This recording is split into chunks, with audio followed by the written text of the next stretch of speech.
से ना 2-3 दिन से पेट में दर्द होता, पेट में दर्द, गैस होता था, गैस से दर्द, फिर अचानक से वो मूव होकर पीछे आ गया तो बहुत प्रॉब्लम हुआ। तो फिर मेरा भाई था, वो मेरे को अर्जिकल ले गया, वहाँ इंजेक्शन से देके मेरे ठीक कर दिया। दर्द कैसे मिला? अचानक से स्टार्ट हुआ? अचानक से सर गैस का, तो फिर वो लोग रिपोर्ट दिया, ये कितना देर रिपोर्ट तक था? करा। इंजेक्शन लेने के बाद चला गया? इंजेक्शन लेने के बाद 15-20 मिनट में पेन चला गया। उसके बाद फिर से आया? नहीं, उसको बाद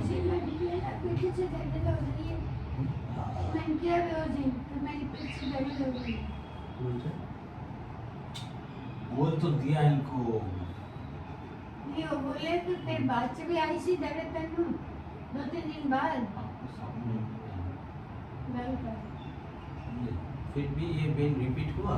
ये रिपीट खाली एक बार हुआ डॉक्टर, वो हुआ गैस अच्छा से निकल गया पेट से, पेट साफ हो गया एकदम क्लियर, फिर कोई और कोई पेन फिर कोई रिपीट नहीं? प्रॉब्लम नहीं हुआ सर। उसका बाद ये टेस्ट टेस्ट दिया था, टेस्ट तो क्या सब इसमें क्या कोई डिफेक्ट है? अभी तो कुछ नहीं है, सब नॉर्मली दिख रहा है। पोटेशियम थोड़ा सा कम बता रहा है। कोलेस्ट्रॉल नॉर्मल है, पोटेशियम कम हो गया, सोडियम का कम हो गया, पोटेशियम ठीक है। सोडियम इज 128 और इज बिलो नॉर्मल लिमिट। वो तो वो बोले थे ईवर भी थोड़ा थोड़ा सा सा लीवर का प्रॉब्लम जस्ट बॉर्डर लाइन है, क्रॉस नहीं किया 1.01 बॉर्डर लाइन, क्योंकि वो ज़्यादा देर तक कोलेस्ट्रॉल कम करने का दवा खा रहा था। कोलेस्ट्रॉल कम करने का दवा का साइड इफेक्ट थोड़ा सा लीवर के ऊपर असर पड़ता है, लीवर इंडेक्स रेज हो जाता है। ये হয়েছিল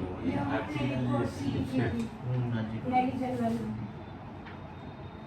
तो दे देता है, पेन रिलीविंग दे दिया बस, पेन कम हो गया। इंजेक्शन 3টা इंजेक्शन দিয়েছে আমার, দুটো হাতে একটা কোমরে, তারপরে নরমাল হয়েছে আর পেন হয় মুভমেন্ট করছেন না, হাঁটাহাঁটি করেন না, আর ওইটাই তো আর উইথ সাপোর্ট হচ্ছে না, walking with support. Walking with support কি ওয়াকিং মোটামুটি হচ্ছে, কিন্তু এই হাতটা এই এতটুকু ঠিক আছে, এত ঠিক হয়ে গেছে, এইটুকু বাকি, শুধু এইটুকু। আপনি এটা তুলুন মাথার উপর এরকম, না এটা তো এলবো জয়েন্ট থেকে উঠছে না, আরেকটা তুলুন এলবো জয়েন্ট থেকে এরকম উঠছে, আগের থেকে অনেকটা, মানে আগে তো এরকমই তুলতে পারতাম, হ্যাঁ। সেখানে উঠছে। এই এলবো জয়েন্ট থেকে তুলুন, এলবো জয়েন্ট এইখান থেকে কোনো মুভমেন্টটা বলো, এই মুভমেন্টের জন্য এখানে আসছে না। ফিজিওথেরাপি হচ্ছে, আর থেরাপি রোজ আসছে, করছে।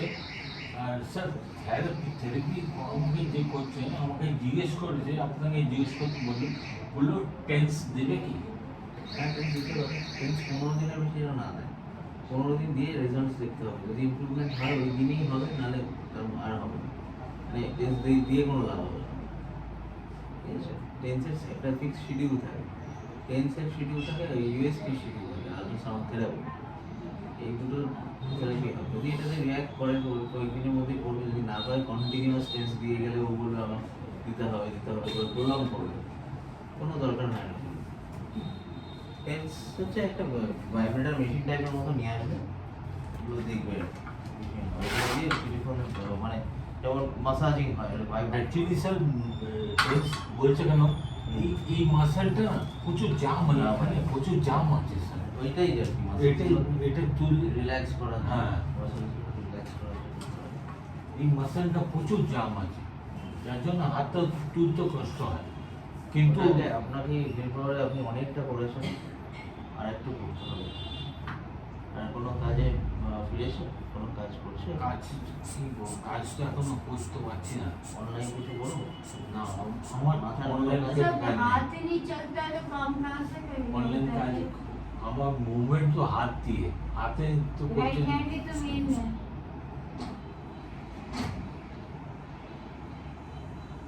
কোনো ওষুধ দিন না, যাতে ঠিক আছে, আমি ঠিক আছে। তাড়াতাড়ি সুস্থ হই। যদি একদম ঠিক আছে, এর বেশি কোনো ওষুধ দেওয়া যাবে না যদি আমি এমন কোনো কোনো দিই, ওষুধ আছে কোনো যে আমি দিই, একদম সলিড একদম Waste- 1 মিনিট লেগে ওয়েস্টেজ হয়ে যাবে, যদি দিই সেটা আপনার জন্য ওয়েস্টেজ হবে।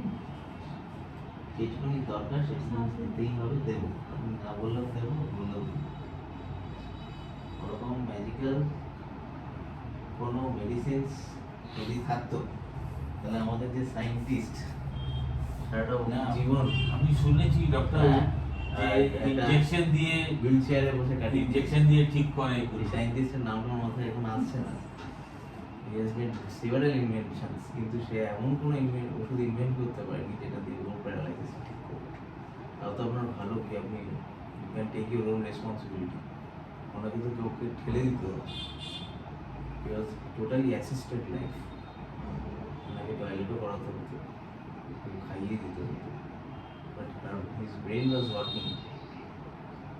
মাথাটা চলছে। আমাকে যারা ফিজিওথেরাপি করাচ্ছে বলছে আপনার ব্রেন রেসপন্স দিচ্ছে, ওটাই বলছি আমি। ব্রেন রেসপন্স দিচ্ছে আপনার। তাই তো বলছি আমি।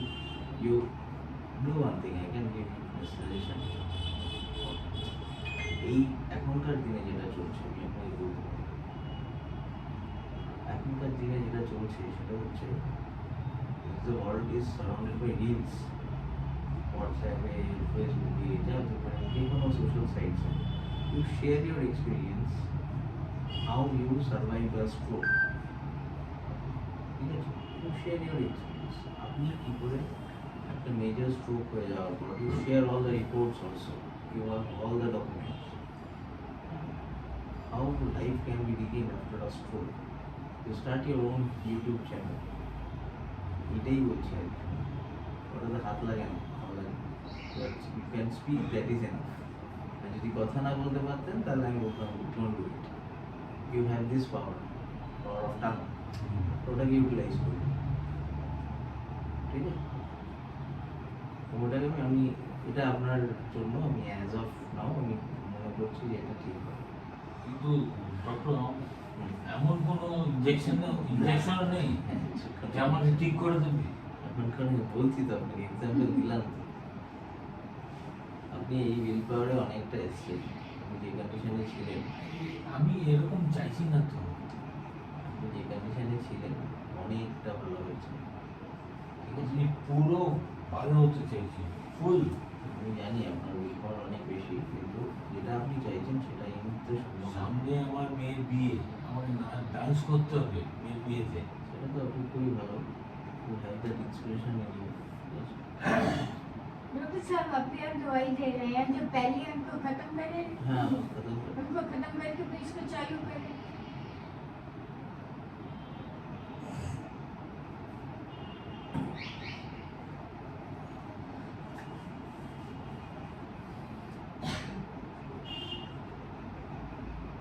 ये मैंने थोड़ा सा न्यूरोबेन 4 को अल्फा डिकोड कर दिया, so very good one, continue कीजिए। আচ্ছা, আর আপনার যে আপনি একটু ওই স্পাইসি কিছু খাচ্ছেন, তাহলে এরকম পেনটা হলো কেন? কোনো সময় মিল স্কিপ করেছে? না না মিল স্কিপ করিনি। তাহলে? হয়তো এমন হয়েছে যে গ্যাস এসছে, আমি মুভমেন্টটা ক্লিয়ার বেরোয়, ওয়াটার ইনটেক কম হচ্ছে? ওয়াটার খাচ্ছি মোটামুটি, না, কোনোদিন কম না, কোনোদিন কোনোদিন বেশি। কম বেশি হলে সমস্যা হবে। That's because you have spasticity in your muscles. You need excessive amount of water. As because the heart is working well, আপনার জল বেশি লাগবে ওই স্পাস্টিসিটিটাকে দূর করার জন্য।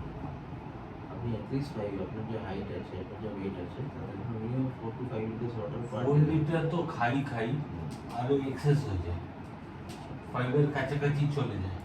টেন্সটা একবার নিয়ে দেখুন, আর নিউরোবিয়ান আলফাটি আমি লিখে দিলাম, ওটা একটু স্টার্ট করুন, নিউরোবিয়ান 4টাকে অফ করে। আর ইউনিভেন ফোর্ট যেটা দিয়েছেন না স্যার, ও ইউরিন পুরো হলুদ হলুদ হয়ে যাবে, ওটা একটা রোল আছে, ওই জন্য একটু হলুদ করে ঠিক। আচ্ছা, নেক্সোভাস টিসিতে খেতে হচ্ছে কোনটা? প্রেশারে নেক্সোভাস টিসি এই দেখুন প্রেশার ঠিক আছে দেখছি, স্যার ঠিক আছে, আবার মায়ের লো যদি হয় সেটা তো আপনাকে তো দেখে দেখে খেতে হবে, এটা মেশিন রাখতে হবে, কিন্তু এটা থেকে আপনার প্রেশার ঠিক আছে। সল্ট খাচ্ছেন? শর্ট যেমনি যেটা তরকারিতে দেয় ওটাই, আলাদা করে এক্সট্রা আমি কোনোদিন খাইনি। 30 মিনিটস ওয়াকিং উইথ সাপোর্ট করুন। এই ওষুধটা কাছে রাখুন, এই ওষুধটা লাগবে, নাহলে ওর আবার ব্যথা আসবে না। কোন ব্যথা? আপনি যে পেনটা আপনি ফিল করেছেন পেটে ব্যথা পেনটা ফিল করেছেন ডিউ টু গোল্ডের প্রবলেম হচ্ছে ইকোস্প্রিন ক্লোপিডোগ্রেন এগুলো থাকে আচ্ছা ইট আচ্ছা acts as a ulcer forming agent কিন্তু স্টমাক আর যদি কন্টিনিউয়াসলি এই মেডিসিনস খেয়ে যায় তাহলে এটা আলসার তৈরি করতে পারে if you are not taking adequate food but instead of that you are taking a continuous this type of medicine এই মেডিসিনটার কাজ হচ্ছে রক্ত পাতলা রাখা আর এখানে এই ওষুধটা আলসার ফর্মেশনের অনেক রেটস অনেক বাড়িয়ে দেয় তো হতেও পারে এটা আলসার থেকে আপনারটা হচ্ছে কেন হচ্ছে ডক্টর সেটা বলতে পারবো না না এটা তো এন্ডোস্কোপি করে দেখতে হবে ওই পেনটা যদি আলসার পেন না হতো যদি কার্ডিয়াক পেন হতো তাহলে আপনাকে এত রিলিফ হতো কি কার্ডিয়াক পেন হলে আপনাকে আলসার না কিন্তু আমার আলসার নাই আলসার না হলেও it has but due to some indigestion আপনার টাইমিং মতো খান ডাইজেশনের জন্য হতে পারে অ্যাসিডিটি খুব বেশি হয়ে গেছে ওই জন্য এটা হয়েছে সোনামা মানে আমরা তো ভিতরটা দেখতে পাচ্ছি আসলে ডক্টর সব থেকে মেন থিং আমার তো মেন মুভমেন্টটা হচ্ছে না ওটাই তো প্রবলেম মুভমেন্টটা হলে তো এখন আমি